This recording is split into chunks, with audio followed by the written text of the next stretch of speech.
before this report continues, covering the full details of how the strike was carried out, what damage has been confirmed, how Israel's defense systems responded, and what the United States is now preparing in coordination with Jerusalem, make sure to subscribe to this channel immediately and activate the notification bell. This situation is evolving rapidly, and confirmed updates will be provided as information becomes available. The next development in the story could arrive at any moment. Do not miss it. According to initial reports emerging from regional security sources and confirmed through multiple intelligence monitoring channels, Iran launched a coordinated barrage of ballistic missiles toward Tel Aviv in the late evening hours. The strike was not a single projectile. It was a coordinated volley, multiple missiles launched in rapid succession from Iranian territory, designed to overwhelm defensive interception systems through simultaneous approach vectors. Israel's Iron Dome and Arrow missile defense systems, widely regarded as among the most capable air defense architectures ever deployed, engaged the incoming missiles immediately. Several were successfully intercepted. The precision and speed of Israel's defensive response reflected years of investment, training, and operational refinement, specifically designed for scenarios of this nature. However, the sheer volume of the Iranian launch complicated interception at every level.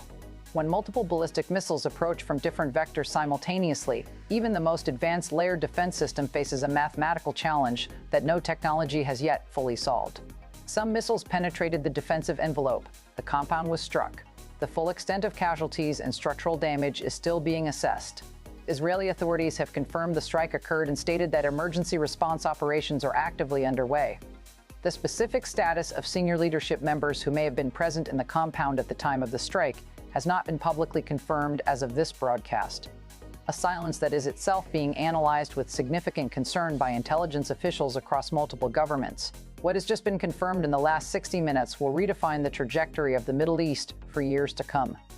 Iran has conducted a direct missile strike on the Israeli leadership compound in Tel Aviv. Not a border skirmish. Not a proxy engagement carried out through allied militant forces operating at a distance. A direct, confirmed state-sanctioned Iranian strike on the compound housing Israel's most senior political and military leadership. The target was not symbolic infrastructure. The target was the leadership of the State of Israel itself. And tonight, in Washington, in Jerusalem, in Tehran, and in every capital across the Middle East and beyond, the understanding is the same. Something fundamental has just changed. A line that has existed for decades, unspoken but universally understood, has been crossed. And the world that existed before the strike is not the world that exists right now. To understand the full weight of what has occurred tonight, it is essential to understand precisely what was struck and why that target represents a categorically different kind of escalation than anything this conflict has produced before. The Israeli leadership compound in Tel Aviv houses the operational and administrative infrastructure through which Israel's senior government and military command conduct the business of state. It is one of the most heavily fortified and protected facilities in the entire Middle East. Layers of physical security. Advanced air defense systems positioned to intercept incoming threats. Intelligence monitoring continuously around the clock. Iran did not strike a military outpost on a contested frontier. Iran did not target energy infrastructure or a naval installation.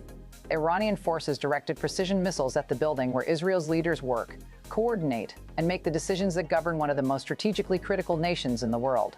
The message embedded in that target selection is impossible to misread. Iran chose this location deliberately.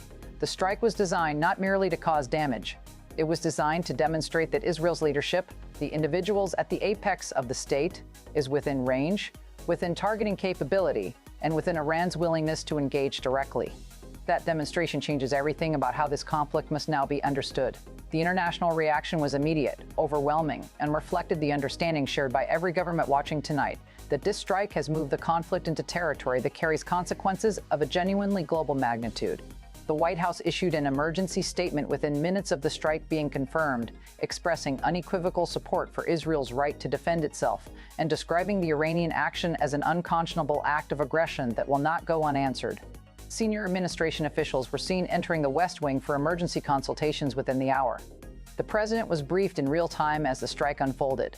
The Pentagon moved military assets in the region to elevated readiness postures. Aircraft carrier strike groups operating in the eastern Mediterranean and the Persian Gulf were placed on heightened alert. The repositioning of those assets, which occurred swiftly and visibly, was itself a signal directed at Tehran. The United States military presence in the region is not passive. It is positioned, and it is ready. European governments released statements of condemnation in rapid succession. The United Kingdom, France, Germany, and Italy all characterized the strike as a flagrant violation of international law and expressed solidarity with Israel in terms that left little ambiguity about where Western alignment stands in the hours following this attack. Arab governments in the Gulf, nations that maintain complex relationships with both Iran and Israel through layers of formal and informal diplomatic architecture, went notably quiet in the immediate aftermath of the strike. That silence is not neutrality, it is calculation. Governments in Riyadh, Abu Dhabi, and Amman are assessing the trajectory of what comes next before committing publicly to a position. In the Middle East, silence of this kind speaks loudly to those who understand how to read it.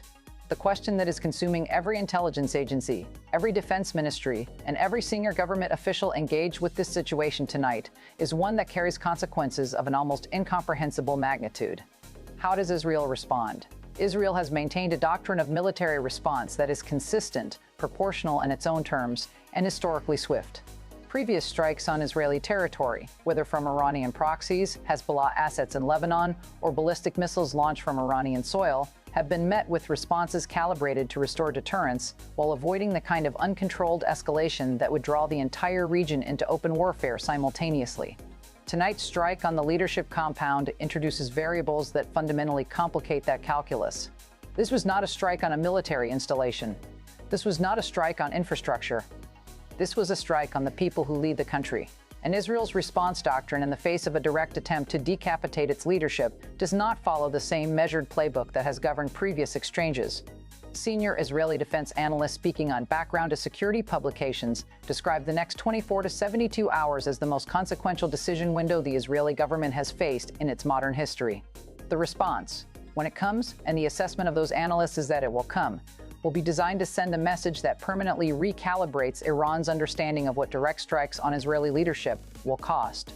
What that response looks like in practice is the variable that is keeping defense officials, diplomats, and intelligence analysts awake in every capital connected to this conflict tonight. The strategic dimensions of tonight's strike extend well beyond the immediate military exchange between Israel and Iran.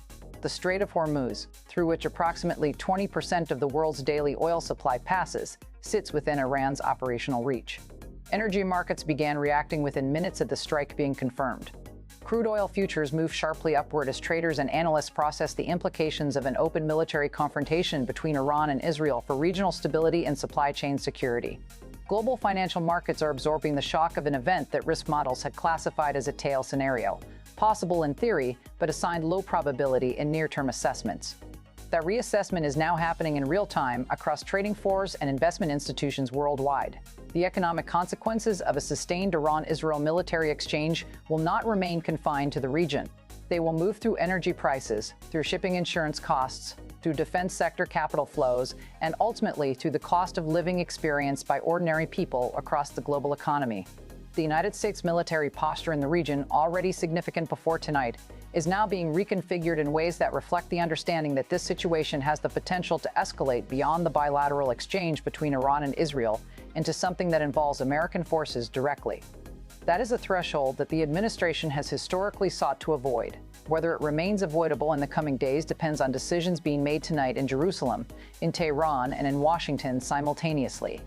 Iran's public communications in the aftermath of the strike followed a pattern that has become familiar in moments of maximum tension.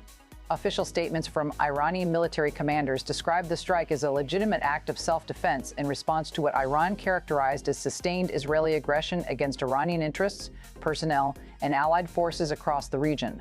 The language was carefully constructed to frame the action as reactive rather than aggressive, a framing designed to provide diplomatic cover while ensuring that the operational message of the strike was received with full clarity. Iranian state media amplified the narrative of the strike as a demonstration of capability and resolve. The coverage was triumphant in tone and detailed in its description of the weapon systems employed, a communication strategy directed not just at Israeli and Western audiences, but at Iranian domestic opinion and at regional audiences across the Middle East who are watching to assess which direction the balance of power in the region is moving. Israel's official response to Iran's narrative was brief, direct, and notable for what it did not say. Israeli spokespeople confirmed the strike, confirmed the response operations underway, and stated that Israel would respond at a time and in a manner of its choosing. The phrase "at a time and in a manner of its choosing" is not boilerplate. In Israeli military communication doctrine, That specific language signals that a response is certain, that it is being planned at the highest levels, and that it will be executed on Israel's operational timeline, not on a schedule dictated by diplomatic pressure or media cycles. Here's where the situation stands as this broadcast continues. Iran has conducted a confirmed direct strike on the Israeli leadership compound in Tel Aviv. Israeli air defenses partially intercepted the barrage but were unable to prevent all impacts. The status of senior Israeli leadership is not yet publicly confirmed. The United States has moved military assets to elevated readiness. Global energy markets are in motion. Diplomatic channels are operating under maximum urgency. And Israel is preparing a response that senior analysts describe as inevitable, significant, and potentially unlike anything this conflict has produced before.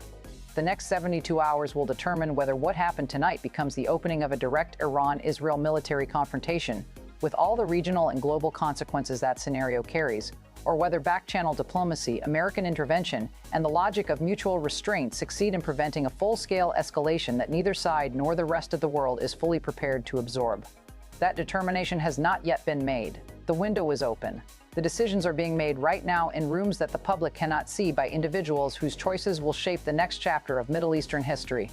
The world is watching. The forces are positioned.